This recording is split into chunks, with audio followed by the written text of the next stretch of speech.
Hello everyone, good evening. उम्मीद करती हूँ आप सभी अच्छे होंगे और स्वस्थ होंगे। स्वागत है आप सभी का सोशियोलॉजी के एक्सपेक्टेड एमसीक्यू सीरीज में। अगर आप चैनल पर नए हैं तो चैनल को जरूर से सब्सक्राइब कर दीजिएगा। ये video UG NET, JRF, GDC, GIC, UP PGT, MPPSC, RPSC, sociology से रिलेटेड एग्जाम के लिए काफी हेल्पफुल है। तो चलिए देर बिना देर किए शुरू करते हैं आज की क्लास। देखते हैं आज का हमारा पहला प्रश्न क्या है। सामाजिक अंतःक्रिया का वह स्वरूप जिसमें दो या अधिक व्यक्ति समान लक्ष्य की होड़ में लगे रहते हैं। मतलब एक लक्ष्य है जिसमें काफी दो व्यक्ति हैं या दो से अधिक व्यक्ति क्या हैं, इस लक्ष्य को प्राप्त करने का प्रयास कर रहे हैं, तो वो क्या कहलाता है। ऑप्शन ए है प्रतिस्पर्धा, कंपटीशन कहलाएगा। ऑप्शन बी संघर्ष, कॉन्फ्लिक्ट कहलाएगा। ऑप्शन सी सहयोग, कोऑपरेशन कहलाएगा। और ऑप्शन डी उपरोक्त में से एक से अधिक। बताइए क्या कहलाएगा। तो इसका जो सही आंसर वो है ऑप्शन ए प्रतिस्पर्धा, कंपटीशन कहलाएगा। ऑप्शन ए इसका राइट आंसर होगा। नेक्स्ट क्वेश्चन देखिए। नेक्स्ट क्वेश्चन है निम्नलिखित में से कौन सा सामाजिक परिवर्तन का कारक नहीं है। ऑप्शन ए वनों की कटाई, ऑप्शन बी है सैन्य आक्रमण, ऑप्शन सी है व्यापार पारी और ऑप्शन डी है उपरोक्त में से एक से अधिक और ऑप्शन ई है उपरोक्त में से कोई नहीं। तो बताइए सामाजिक परिवर्तन का कौन सा कारक नहीं है।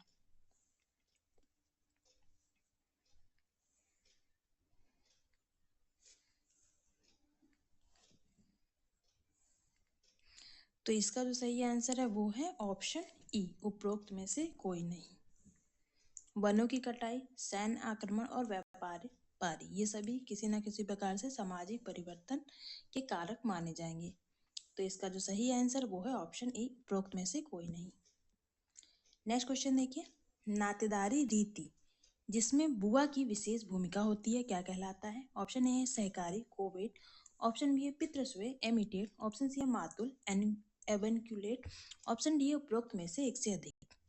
बताइए कौन सा ऑप्शन सही होगा। और ऑप्शन ए है उपरोक्त में से कोई नहीं, जिसमें क्या होती है बुआ को प्राथमिकता दी जाती है, तो वो क्या कहलाता है, पितृस्वे, एमिटेट कहलाता है। ऑप्शन बी इसका राइट आंसर है। नेक्स्ट क्वेश्चन देखिए। जनजातियों की कौन सी आर्थिक समस्या है। ऑप्शन ए है बेरोजगारी, ऑप्शन बी है अलाभकारी कृषि, ऑप्शन सी है भूमि आधिपत्य की समस्या, ऑप्शन डी है उपरोक्त में से एक से अधिक और ऑप्शन ई है उपरोक्त में से कोई नहीं। तो बताइए जनजातियों की आर्थिक समस्या इनमें से क्या है।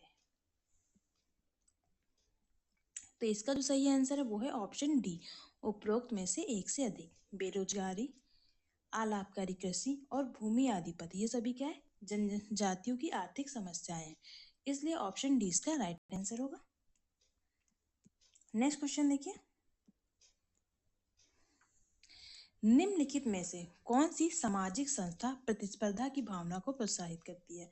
मतलब कौन सी ऐसी संस्था है जो हमें प्रतिस्पर्धा, कंपटीशन करने में सहयोग देती है या हमें बढ़ावा देती है। ऑप्शन ए है धर्म, रिलीजन। ऑप्शन बी है शिक्षा, एजुकेशन। ऑप्शन सी है परिवार, फैमिली। ऑप्शन डी है उपरोक्त में से एक से अधिक और ऑप्शन ई है उपरोक्त में से कोई नहीं। तो बताइए कौन सी एक ऐसी संस्था है जो प्रतिस्पर्धा को बढ़ावा देने के लिए हमें प्रोत्साहित करती है। तो इसका जो सही आंसर है वो है ऑप्शन डी उपरोक्त में से एक से अधिक। शिक्षा, परिवार और धर्म ये तीनों ही क्या है, ऐसी संस्थाएं हैं जो प्रतिस्पर्धा की भावना को प्रोत्साहित करती हैं। नेक्स्ट क्वेश्चन देखिए। एक पशु, पौधे और प्राकृतिक वस्तु के प्रति जनजाति श्रद्धा का व्यवहार क्या कहलाता है। मतलब जब हमें एक पशु हो या पौधा हो या कोई ऐसी कोई प्राकृतिक वस्तु है जिस पर हमें श्रद्धा होती है, भावनाएं हमारी जुड़ी होती है, जिस पर हमें विश्वास होता है, तो वो क्या कहलाता है। ऑप्शन ए है टोटम, ऑप्शन बी है अनुष्ठान, ऑप्शन सी है प्रतीक और ऑप्शन डी है उपरोक्त में से एक से अधिक और ऑप्शन ई है उपरोक्त में से कोई नहीं। तो बताइए कौन सा ऑप्शन सही होगा। तो इसका जो सही आंसर है वो है ऑप्शन ए टोटम। इसकी बात कौन करते हैं, इसकी बात करते हैं आपके इमाइल दुर्खिम। इनकी मोस्ट इंपॉर्टेंट पुस्तक है the elementary forms of religious life. इसी में इन्होंने टोटमवाद या धर्मवाद के सिद्धांत की बात की है। ये इनकी मोस्ट इंपॉर्टेंट पुस्तक है, the elementary forms of religious life. Next question देखिए, द्रौपदी का पांडवों के साथ विवाह किसका उदाहरण है? द्रौपदी का विवाह जब पांडवों के साथ हुआ था तो वो किसका उदाहरण है? ऑप्शन ए आभात्रक बहुपति विवाह, ऑप्शन बी है भात्रक बहुपति विवाह, ऑप्शन सी है सुरोरल बहुपति विवाह, ऑप्शन डी है उपरोक्त में से एक से अधिक, और ऑप्शन ई है उपरोक्त में से कोई नहीं। तो बताइए। तो इसका जो सही आंसर वो है ऑप्शन बी, भात्रक बहुपति विवाह। ये आंसर क्यों हुआ? क्योंकि द्रौपदी का जो विवाह हुआ था वो 5 पांडवों से हुआ था, और पांचों पांडव क्या हुए थे? पांचों पांडव इकलौते एक दूसरे के भाई थे। अगर इकलौते भाई नहीं होते तो वो होता अभात्रक बहुपति विवाह। इकलौते थे मतलब सगे भाई थे सारे, तो इसलिए वो क्या कहलाएगा? भात्रक बहुपति विवाह। ऑप्शन बी इसका राइट आंसर है। नेक्स्ट क्वेश्चन देखिए, निम्नलिखित में से कौन सा संयुक्त परिवार का लक्षण नहीं है? ऑप्शन ए पीढ़ियों की गहराई होती है, ऑप्शन बी है सामान्य रसोई होती है, ऑप्शन सी है व्यक्तिगत उपलब्धि पर बल दिया जाता है, ऑप्शन डी है उपरोक्त में से एक से अधिक, और ऑप्शन ई है उपरोक्त में से कोई नहीं। तो बताइए इनमें से संयुक्त परिवार की कौन सी विशेषता नहीं है? तो इसका जो सही आंसर है वो है ऑप्शन सी, व्यक्तिगत उपलब्धि पर बल। ये क्या है? संयुक्त परिवार की विशेषता नहीं होती है, बल्कि संयुक्त परिवार में क्या होता है? सामूहिकता पर बल दिया जाता है। सामूहिकता, कलेक्टिव फीलिंग होती है, सबके बारे में सोचा जाता है, और पीढ़ियों की गहराई होती है, और सामान्य रसोई। ये क्या है? संयुक्त परिवार की विशेषता है। ऑप्शन सी इसका राइट आंसर होगा। नेक्स्ट क्वेश्चन देखिए, फैक्ट्री के मालिक और फैक्ट्री के कर्मचारियों के बीच संघर्ष एक उदाहरण है। ऑप्शन ए वर्ग संघर्ष का, ऑप्शन बी है जाति संघर्ष का, ऑप्शन सी है प्रजाति संघर्ष का, और ऑप्शन डी है उपरोक्त में से एक से अधिक, और ऑप्शन ई है उपरोक्त में से कोई नहीं। तो बताइए फैक्ट्री के मालिक और फैक्ट्री के कर्मचारियों के मध्य जो संघर्ष हो रहा है वो किसका उदाहरण है? तो वो है वर्ग संघर्ष का उदाहरण। ऑप्शन ए इसका राइट आंसर होगा। वर्ग संघर्ष की बात कौन करता है? आपके कार्ल मार्क्स करते हैं।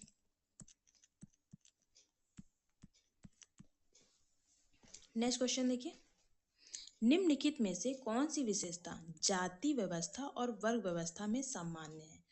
ऑप्शन ए सामाजिक स्त्रीकरण की व्यवस्था, ऑप्शन बी है सामाजिक विभेदीकरण की व्यवस्था, ऑप्शन सी है अर्जित परिस्थिति द्वारा सदस्यता, ऑप्शन डी है उपरोक्त में से एक से अधिक, और ऑप्शन ई है उपरोक्त में से कोई नहीं। तो बताइए कौन सी ऐसी विशेषता है जो जाति व्यवस्था और वर्ग व्यवस्था, कास्ट और क्लास सिस्टम में सेम देखने को मिलती है? तो इसका जो सही आंसर है वो है ऑप्शन ए, सामाजिक स्त्रीकरण की व्यवस्था। सोशल स्ट्रेटिफिकेशन जाति में भी पाया जाता है और वर्ग में भी। ऑप्शन ए इसका राइट आंसर है। नेक्स्ट क्वेश्चन देखिए, जनजातियों के लिए गिरिजन शब्द सबसे पहले प्रयोग किसने किया था? Option A B R Ambedkar, option B है ज्योतिबा फूले, ऑप्शन सी है एम के गांधी, और ऑप्शन डी है उपरोक्त में से एक से अधिक, और ऑप्शन ई है उपरोक्त में से कोई नहीं। तो बताइए गिरिजन शब्द का प्रयोग किसके द्वारा किया गया था जनजातियों के लिए?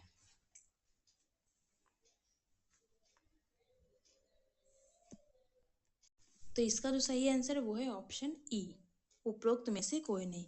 महात्मा गांधी ने हरिजन शब्द का प्रयोग किया था, ना कि गिरिजन। ठीक है। देन गिरिजन शब्द का प्रयोग किसने किया था फिर? सर ब्रेंस ने किया था। सर ब्रेंस से इन्होंने क्या गिरिजन शब्द का प्रयोग किया था। तो इसका जो सही आंसर है वो है ऑप्शन ई। नेक्स्ट क्वेश्चन देखिए, स्वरूपात्मक संप्रदाय की अवधारणा किसने दी?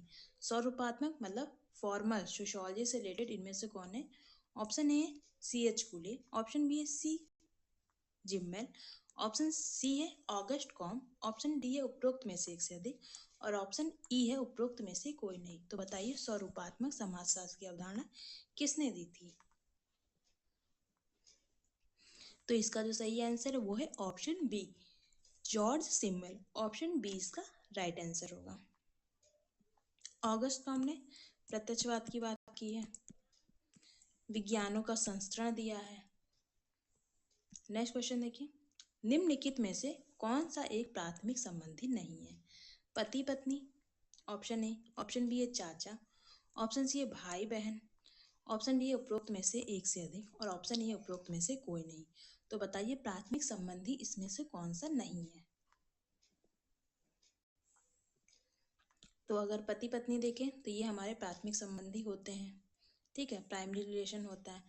और भाई बहन ये भी हमारे प्राइमरी रिलेशन होते हैं, पर जो चाचा होते हैं हमारे सेकेंडरी रिलेशनशिप में होते हैं, ठीक है, द्वितीयक संबंधी होते हैं। तो इसका जो सही आंसर है वो है ऑप्शन बी।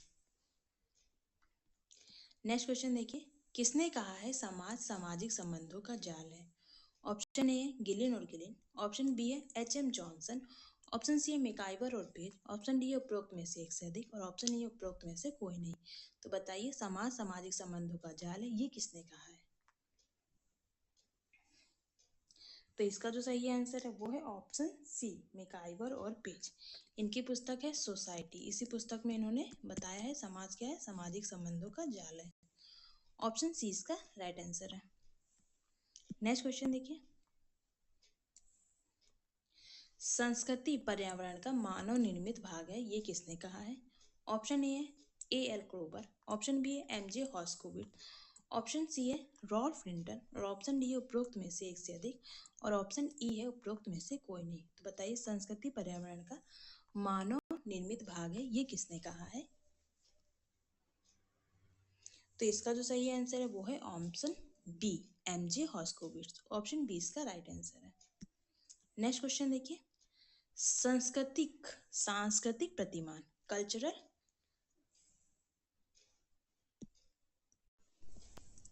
कल्चरल पैटर्न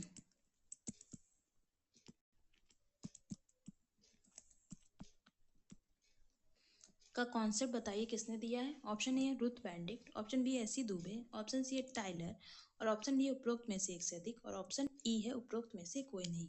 तो बताइए सांस्कृतिक प्रतिमान की अवधारणा इसमें से किसने दिया है। तो इसकी बात करते हैं आपके रुथ बेंडिक्ट। ऑप्शन ए इसका राइट आंसर है। नेक्स्ट क्वेश्चन देखिए, सामाजिक संस्तरण का आधार है, मतलब सोशल स्ट्रेटिफिकेशन का क्या आधार है। ऑप्शन ए सामाजिक असमानता, ऑप्शन बी है सामाजिक सामंजस्य, ऑप्शन सी है सामाजिक समझौता, ऑप्शन डी उपरोक्त में से एक से अधिक और ऑप्शन ई उपरोक्त में से कोई नहीं। तो बताइए सामाजिक संस्तरण का क्या आधार है।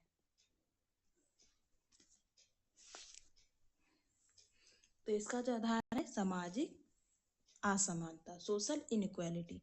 ऑप्शन ए इसका राइट आंसर होगा।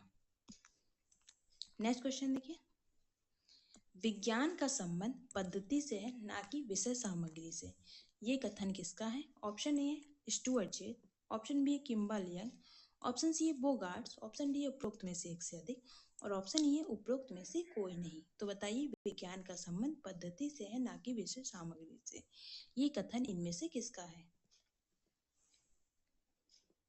तो इसका जो सही आंसर है वो है option A Stuart chase. Option A इसका राइट आंसर है। नेक्स्ट क्वेश्चन देखिए, निम्नलिखित में से कौन सा द्वितीयक समूह का उदाहरण है। ऑप्शन ए है पड़ोस, ऑप्शन बी है शहर, ऑप्शन सी है मित्र समूह, ऑप्शन डी है उपरोक्त में से एक से अधिक और ऑप्शन ई है उपरोक्त में से कोई नहीं। तो बताइए सेकेंडरी ग्रुप के इसमें से कौन सा उदाहरण है। तो इसका जो सही आंसर है वो है ऑप्शन बी शहर, अर्बन। पड़ोस क्या होता है, प्राथमिक समूह का उदाहरण होता है।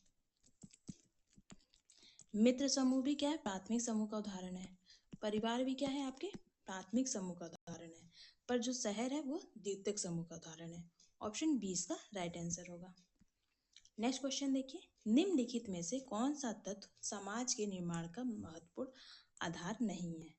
मतलब कौन सा समाज के निर्माण का महत्वपूर्ण इंपॉर्टेंट बेस नहीं है, आपको ये बताना है। ऑप्शन ए रीतियाँ, ऑप्शन बी है कार्य प्रणाली, ऑप्शन सी है भौतिक संस्कृति, ऑप्शन डी है उपरोक्त में से एक से अधिक और ऑप्शन ई है उपरोक्त में से कोई नहीं। तो बताइए कौन सा ऑप्शन सही होगा।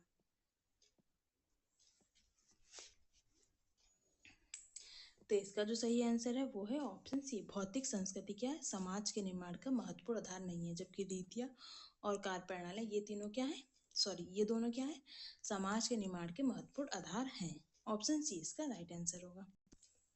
नेक्स्ट क्वेश्चन देखिए, सांस्कृतिक तत्व का क्या अभिप्राय होता है। ऑप्शन ए संस्कृति की सबसे छोटी इकाई को सांस्कृतिक तत्व कहते हैं, ऑप्शन बी है सांस्कृतिक प्रतिमान को सांस्कृतिक तत्व कहते हैं। ऑप्शन सी है सांस्कृतिक क्षेत्र को सांस्कृतिक तत्व कहते हैं। या ऑप्शन डी है उपरोक्त में से एक से अधिक को। या ऑप्शन ये है उपरोक्त में से किसी को भी नहीं। तो बताइए सांस्कृतिक तत्व का क्या अभिप्राय होता है। तो इसका जो सही आंसर है वो है ऑप्शन ए। संस्कृति की सबसे छोटी इकाई को क्या कहते हैं? सांस्कृतिक तत्व, कल्चरल ट्रेट। इसको इंग्लिश में हम क्या बोलते हैं? Cultural trait.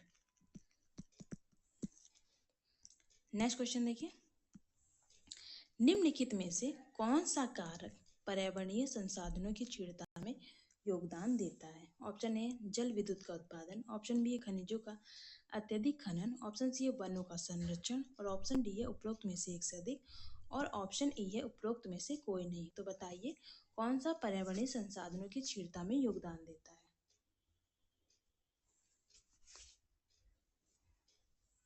तो इसका जो सही आंसर है वो है ऑप्शन बी, खनिजों का अत्यधिक खनन। ऑप्शन बी इसका राइट आंसर है। आइए नेक्स्ट क्वेश्चन देखते हैं, किसने आधुनिकता को एक अपूर्ण परियोजना मतलब अनफिनिश्ड प्रोजेक्ट कहा था? Option A S C. Dube, option B है Habermas, option C Anthony Giddens, और ऑप्शन डी उपरोक्त में से एक से अधिक, और ऑप्शन ए उपरोक्त में से कोई नहीं। तो बताइए आधुनिकता को एक अपूर्ण परियोजना किसने कहा है? तो ये कहा है आपके हेबरमास ने। ऑप्शन बी इसका राइट आंसर होगा। ये कौन से लेखक है? न्यू मार्क्सिस्ट, 9 मार्क्सवादी है ये। तो इसका जो सही आंसर है वो है ऑप्शन बी। नेक्स्ट क्वेश्चन देखिए, नवीन ज्ञान को प्राप्त करने के क्रमबद्ध प्रयास को क्या कहा जाता है? ऑप्शन ए सर्वेक्षण कहते हैं, ऑप्शन बी अनुसंधान कहते हैं, ऑप्शन सी है अनुसूची कहते हैं, ऑप्शन डी है उपरोक्त में से एक से अधिक कहते हैं, और ऑप्शन ई है उपरोक्त में से कोई नहीं कहते हैं। नवीन ज्ञान को प्राप्त करने के क्रमबद्ध प्रयास को क्या कहा जाता है? तो इसे हम क्या कहते हैं? अनुसंधान, रिसर्च कहते हैं। ऑप्शन बी इसका राइट आंसर है। नेक्स्ट क्वेश्चन है और आज की वीडियो का ये लास्ट क्वेश्चन है, निम्नलिखित में से कौन सा संप्रत्यय परिवर्तन के अध्ययन के लिए सर्वप्रथम प्रयुक्त किया जाता है? ऑप्शन ए पश्चिमीकरण, ऑप्शन बी है ब्राह्मणीकरण, ऑप्शन सी है संस्कृतिकरण, ऑप्शन डी है उपरोक्त में से एक से अधिक, और ऑप्शन ई है उपरोक्त में से कोई नहीं।